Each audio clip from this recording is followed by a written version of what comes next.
Welcome to Berlin, a city synonymous with the dramas of the 20th century in a manner unlike any other European capital. A symbol of Berlin's past is Tempelhof Airport, once a functioning airfield, today a racing circuit for Sebastian Buemi, leader of the all-electric Formula E Championship. Tempelhof became known as the gateway to freedom and the focus of world attention in 1948, when access to the free western sector was blocked by the Soviet Union. In response, American and British cargo aircraft touched down around the clock with desperately needed supplies in the Berlin airlift. Today, Tempelhof plays host to round 7 and 8 of another history-making form of mobility, this time in the name of sport, Formula E. This week's Street Racers brings you a double helping of action as Berlin hosts rounds 7 and 8 of the Formula E season in one weekend. So it means a busy schedule and a very busy show. So let's bring you up to speed quickly with everything you need to know so far. In the Drivers' Championship, a record-breaking 5 wins from 6 this season means defending champion Sebastian Buemi of Renault Edams leads Abt Schaeffler's Lucas di Grassi by 43 points.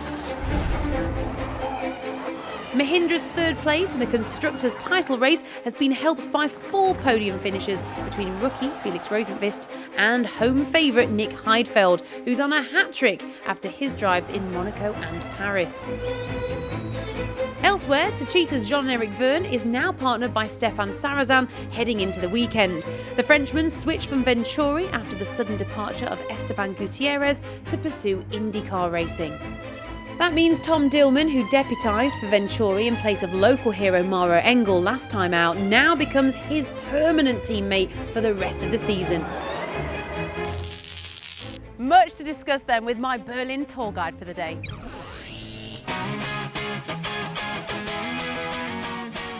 So you've had a little change at Venturi? Yes, that's right. So Tom Dillman, who replaced me at Paris, did a very good job, and obviously there's been a bit of a shift. Stefan has now gone to Techeetah, and Tom will replace him till the end of the year.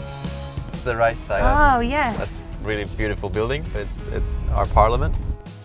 For me personally, it doesn't change so much. I mean, yes, it's important obviously who you have as a teammate, but at the end of the day, your teammate is focused on himself and on getting the most out of his car, and you're focused on yourself and getting the most out of your car, and that's what we'll try and do, and try and continue the journey we had so far.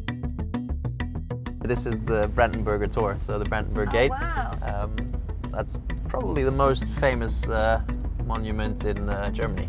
This is where the German national football team comes to celebrate when they win the World Cup. Oh wow. Now, we've had the pleasure of being able to do that. You have? A few times. Yes, you have. We beat you once. Yes, you won one. And we still talk about it to this day. The goal wasn't in. It was in. It was not in. It was in. Welcome to the Brandenburg Gate. Formula E ticks off a lot of sort of places where you're like, it would be really cool to race there. Like, it would be really cool to race in the city centre of Hong Kong. Tick. Tick. It'd be awesome to race in my capital city in Germany, and yeah, another tick. So how's your season gone so far? Because obviously you've had some frustrations, but you've picked up some points. You've got points in Hong Kong, 5th in Monaco. We haven't scored as many points as we could have. With unfortunately technical DNFs in Marrakesh, in Buenos Aires, and also in Mexico. But it is a new championship, it is new technology, and you're always going to encounter these challenges and difficulties, but I feel like we've worked very hard on it, and we continue to work very hard on it because reliability is obviously key. Have a look here. Oh, here we are. Wow. Yeah, Berlin Wall. It's quite funny how casual it is. I don't know what I was expecting. People must walk past it to go to work every day. Yeah, absolutely. And actually it's such a landmark to come and flock to. What's the weirdest name you've been called instead of Maro? You book a hotel, you call up, it's like, oh yeah, that's a typo. We'll add an I. We'll add a C. Mario. Yeah, exactly. You could be a Mario. I could be a Mario, but I'm not. I had quite a few people contact me saying, if it's okay with you, we've named our child Maro because we think it's a cool name, and so on. So it's quite cool. So awesome. In sort of in a few years' time, there's a whole generation of Maros growing up.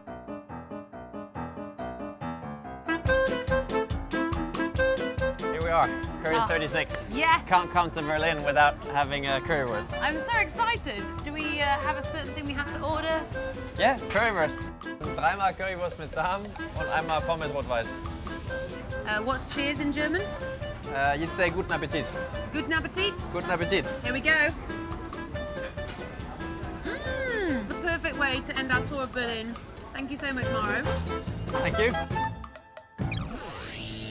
So, from a glimpse of the city off the track to business on it, and there are a few partnerships more consistent than these guys. There's your third place man, Nick Heidfeld. FELIX ROSENQVIST on the podium in his second ever Formula E race. Nick Heidfeld will come home on the podium in third spot. Guys, it's great to get together before the race. I thought what we'd do is have a bit of a chat, but also Nick, I was hoping you could teach us a bit of German. Okay. Yeah? Can, of course. Up for that? How do you say like my name is? Mein Name ist Nick. Mein Name ist. Mein Name ist Felix. Mein Name ist Felix. Mein Name ist Sean. Yeah? We're good? Yes, perfect. So first of all, let's talk about how the season's going so far. What's gone right, what's gone wrong, because you seem very consistent as a team. Well, I think now we are in a good position in the championship, but a few races ago it didn't look that nice in terms of result, because we were a bit of unlucky here and there, like in Mexico especially, where we could have both had a good result, and then Nico decided to turn me around, and then we were unlucky enough to collide into each other. But from the beginning on of this season, we have a car that is capable of fighting for podium. The only German I knew was Ich liebe es, which was I'm loving it. Not so. ich. Oh, ich liebe es. Oh, I couldn't even get that right. So what's the strategy for this weekend with it being a double header? How does that change things for you? It sort of tightens everything on the second day. Everyone is more on it. Everyone is, knows the limit of the track and the car, and I think you just have to be a lot more precise in your driving on the second day. And maybe it's going to increase the chance to make a mistake because you're just so much more on the limit. Lass Nick vorbei für die Meisterschaft. Let Nick pass for the championship. What phrase do you know in German? Achtung Fahrerlage. Achtung Fahrerlage means attention pit lane. Attention pit lane. Oh, I like that one. Achtung Fahrerlage. Not ach. They say ach. Ach. Third in Paris, third in Monaco. Are you looking for one this weekend? I think realistically this year this should always be our target, but you know motorsport as well as I do, you can never plan things. It might be that we struggle more here, but on the opposite I hope that we will be even better and hopefully fight for a win. And you're the rookie, and you've done really well. Yeah, I mean, I had a good base to start from. I had good testing with the team before the season, which I think was really important, just to be quick in the car, to know the limits of the car, and to be able to just drive. And I think, as Nick said, the team has done really well. The car has been good enough for being in the podium. I'm in a very good spot for being a rookie, so yeah, we can only get better from here. Hallo, ich bin FELIX ROSENQVIST. Hallo, ich bin FELIX ROSENQVIST. Willkommen in Berlin. Willkommen in Berlin. Ich habe vergessen, meine frische Unterhose mitzubringen. Meine frische Unterhose bringen. That sounds like I'm bringing a fresh pair of underwear or something. You didn't. That's a problem. I didn't. That's it. Okay. Well, thanks so much, guys, and thank you for the German lesson. No worries. Would we pass as students? Like, would we get an A or? A+. A+. Yes. FELIX, we've made it. Yes, thank you so much. And who better to guide us around the Tempelhof circuit than Mr. Heidfeld himself? I'm going to take you for a lap. Similar place than 2 years ago, but a different layout. Here's start and finish straight, which actually isn't a straight, it's a bit of a left kink. And the first overtaking spot, you see a bit of front locking here. Try to keep it tight as it's a bit dirty on the outside. You can see here with a virtual car that obviously come a bit from the outside, and then it's one of the longest corner we have in the season, which keeps going and then gets tighter. It's quite a lot of fun, not easy. This is the most special part probably we've ever seen in racing in Formula E. You go through a tunnel that is dedicated to the Emotion Club. People are very close there to the circuit and can enjoy some fun. That's a back straight here, approaching turn 6. Looks quite easy, but in real life it's pretty difficult. It's very wide, both on entry and exit. hopefully in the race that will give more overtaking opportunities. This is the quickest corner of the circuit, the left kink, close to the wall here on the right. This part is flat, and actually this here is the best overtaking opportunity on the right hand side. Braking down into first gear.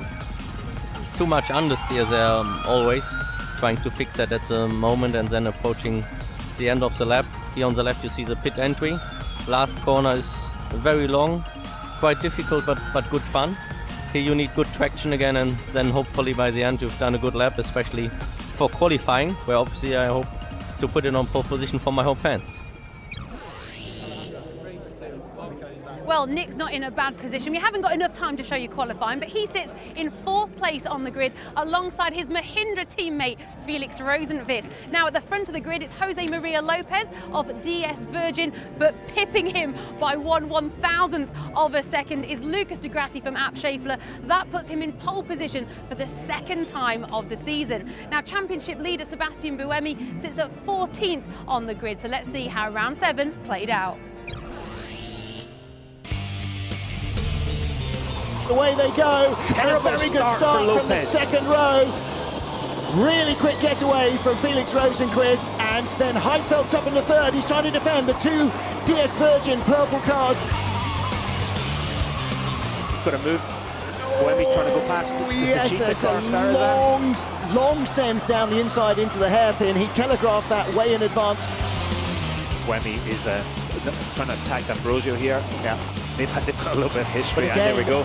Look at the speed advantage he has out of 8 into 9, and that's exactly the same way that he made that pass a couple of laps ago. See the gap, go for it. The question is he going to see the gap in turn 1? Lucas is going defensive. Look, already defensive. Yeah, do the same. As ROSENQVIST going round, he's done it. Goes right by him. Yeah. There you go. He was waiting for the cruising coast, and now he's going to hold him up all the way to the pit lane. You know that 1% of extra energy? There you go. Just used it to do that. Very nice. ROSENQVIST is learned very quickly about driving a Formula E car. Buemi's going for it right. He's not even sending it early, just a letting him go. long way up the inside into turn 1. I don't think Abt expected him to go inside so early. Surely he would. I mean, he just left the door open. Oh, and straight down the inside again, sends it long and late past Nico Prost. And without the fan boost. Look at FELIX ROSENQVIST just serenely going about his way. What a great job he's done. So easy. Because he's good. Yeah. You watch the guys when they're really on it. They really just, it looks easy when you're absolutely on it. In fact, de Grassi behind him and Heidfeld behind him had less energy as well.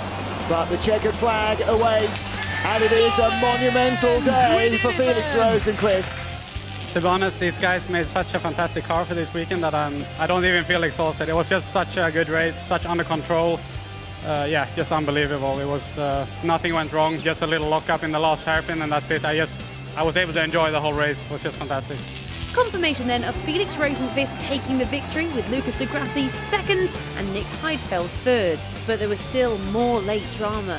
After the race, championship leader Sebastian Buemi was found to have the incorrect tyre pressure and excluded from the results, cutting his lead over Lucas de Grassi to 22 points.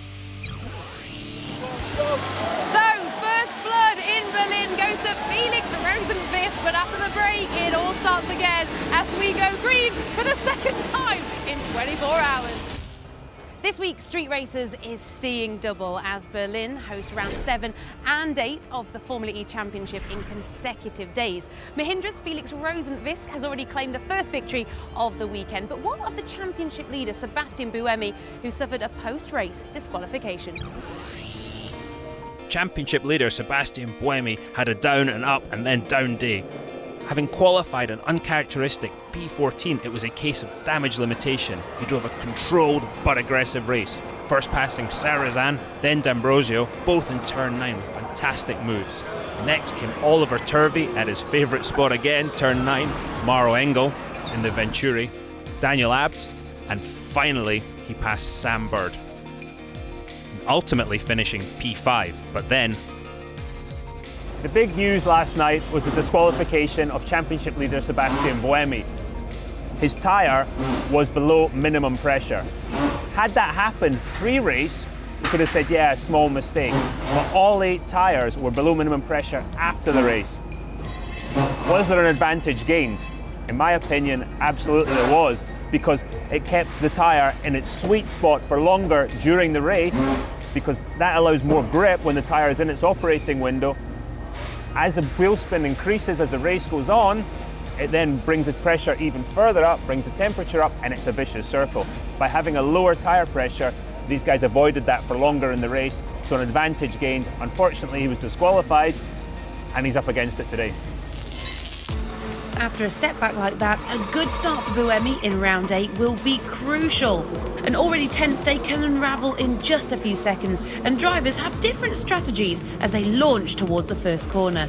After that tire warm-up procedure, you sit in your slot and you want to make sure that you engage the right start procedure. But then you've got other things that are different, like the noise. You hear what's around, you hear the music playing. It's fun. It's something that you were never used to before. At this moment, I just focus on one single thing. When the lights, also especially the last light that comes on, turns off, and then to go onto the throttle. I'm going to visualise trying to get into the first corner and gain a position, maybe even 2. Does that mean going down the inside, around the outside? The moves like that actually made me gain positions in Monaco, where I went around the outside of people at turn 1, as I knew that they would queue up down the inside. When I was younger, I used to plan the starts in my head, but the problem is once you get to turn 1 and the things are not going like you planned, then you don't know what to do. So I just keep my mind open, no planning, and then I deal with it when I get there.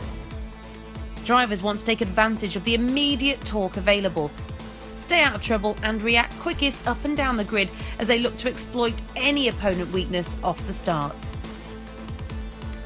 In an electric car we don't have a clutch, so the only thing basically I have to do is be on the brake, not to have the car rolling, and then as soon as the lights turn off, go full throttle. I know a few teams have introduced like a launch control. Traction control is not allowed, but you can still play with the power delivery of the throttle when the car is stopped and use the software to your advantage. 2/10 of a reflex when the light goes off, that's really important, that initial bit. If you're distracted or you jump the start, the race could be over, especially if you jump the start. The most difficult bit is to not be too aggressive at the beginning. It's a trade-off between, defending, attacking and saving energy. So to me, it's probably one of the most difficult part of the race. The first corner is always very tricky. You try to protect yourself from crashes and also at the same time try to attack in the right moment. Sort of between P12 and P18, that's where all the bad things happen. I mean, in the end of the day, you just gotta look out for yourself, and if you get hit, you get hit. It's racing. You're not just reading your race, you're reading 4 or 5 people's races around you as well. It's always split seconds decision. You often see a guy going right and left, then you have to commit, and hopefully you've made the right choice.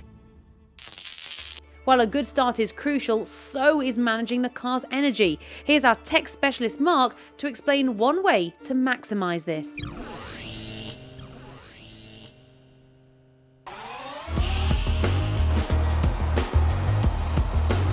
Regenerative braking is a key feature of Formula E. It allows the drivers to maximise the energy they've got available to them. So we're going to pull it apart, see how it works, and see how it could transform the effectiveness of the cars that we all drive on the road. So Antonio, regenerative braking, why is that so crucial to you in your Formula E car? So here in Formula E, it's the only way that we can actually recover energy throughout the lap is through the brakes. And so, this has a lot of additions and downsides to the drivability of the car as well. The key to regenerative braking is that it requires an electric motor, which actually doubles up as a generator. The motor works by creating a fluctuating electric current in the copper wires of the stator, which causes the magnet-covered rotor at its centre to spin. The rotor then turns the wheels and the car accelerates. But if this process is reversed and we actually allow the wheels of the car to turn the rotor, we can generate electricity and recharge the battery. And this is the clever bit. The momentum of the car continues to turn the rotor, but it induces a reversed electrical current, and this flows into the battery, charging it up. With different electromagnetic forces in the motor, however, instead of driving the car forward, the regenerative process actually slows the car down.